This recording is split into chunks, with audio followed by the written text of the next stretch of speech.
What's up, guys? Prince Sports here, reporting to you from the house that's being made. I want to talk to you about Errol Spence Jr. He's in talks to fight with the legendary Manny Pacquiao. Okay, this is a good fight. This is what I was talking about. Manny Pacquiao's old as dirt, but yeah, he's willing to take all the top fights. He's willing to fight all these top welterweights, all these top competitors, all these top fighters, and he's not backing down for no challenge.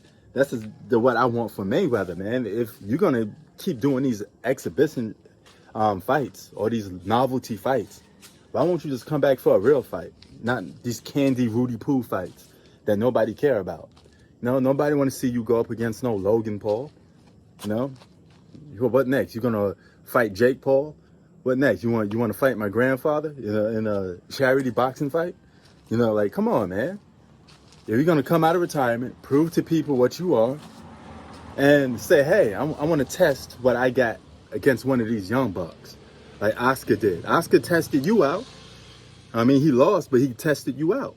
You know, Oscar didn't had no business fighting Floyd Mayweather, but Oscar De La Hoya was the biggest draw in pay-per-view, and he gave Floyd a chance. He said, you know what? I'm going to take a chance with this young up-and-coming boxer. I'm going to give him a chance. Even though I'm old as dirt, I'm out of my prime, I'm going to fight this young cat just to see if I still got it. And that's what he did. And Manny Pacquiao, hats off to him, man, for trying to even negotiate this fight with Errol Spence Jr. because that's a big fight.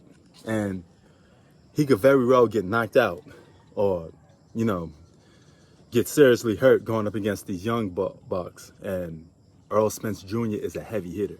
Look at all his opponents. Look at what he did to all of his opponents. He seriously hurt a lot of his opponents. And look what he did to Danny Garcia, man. He gave that boy a black eye, you know? Turn that boy face into mashed potatoes.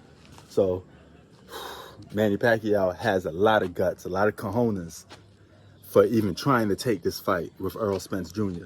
And man, that's why I got so much respect for Manny Pacquiao. And if Floyd, you want to come out of retirement, or Manny Pacquiao, if you want to get something popping, call Floyd out again, okay? Because a lot of people feel that Manny Pacquiao beat Floyd. So why not, Floyd, prove to people that you're the best and beat your biggest competition, which was Manny Pacquiao, your legacy fight. Okay, you can't leave that unsaid like that. You know, you have to beat Manny Pacquiao in a convincing fashion, not run around and dance around the ring and call that, oh, okay, I won just based off a little points here and there because he didn't hit me because I ran around the ring all day long. You know, no, don't go by that. Stand toe-to-toe with Manny Pacquiao and see if you could beat him, because Manny Pacquiao is one of the greatest brawlers for welterweight in history. So if you're that good, beat Manny Pacquiao at his own game. You know, boxing is often a fight about adjustments.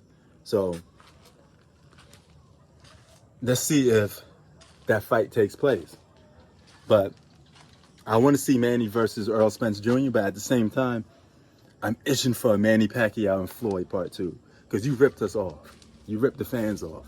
We should have 3 Floyd versus Manny Pacquiao fights, a trilogy, because that's how big that rivalry was. Do you guys remember how big Floyd versus Manny Pacquiao was? You had your Floyd tards, and you had your Manny Pacquiao lovers, you know?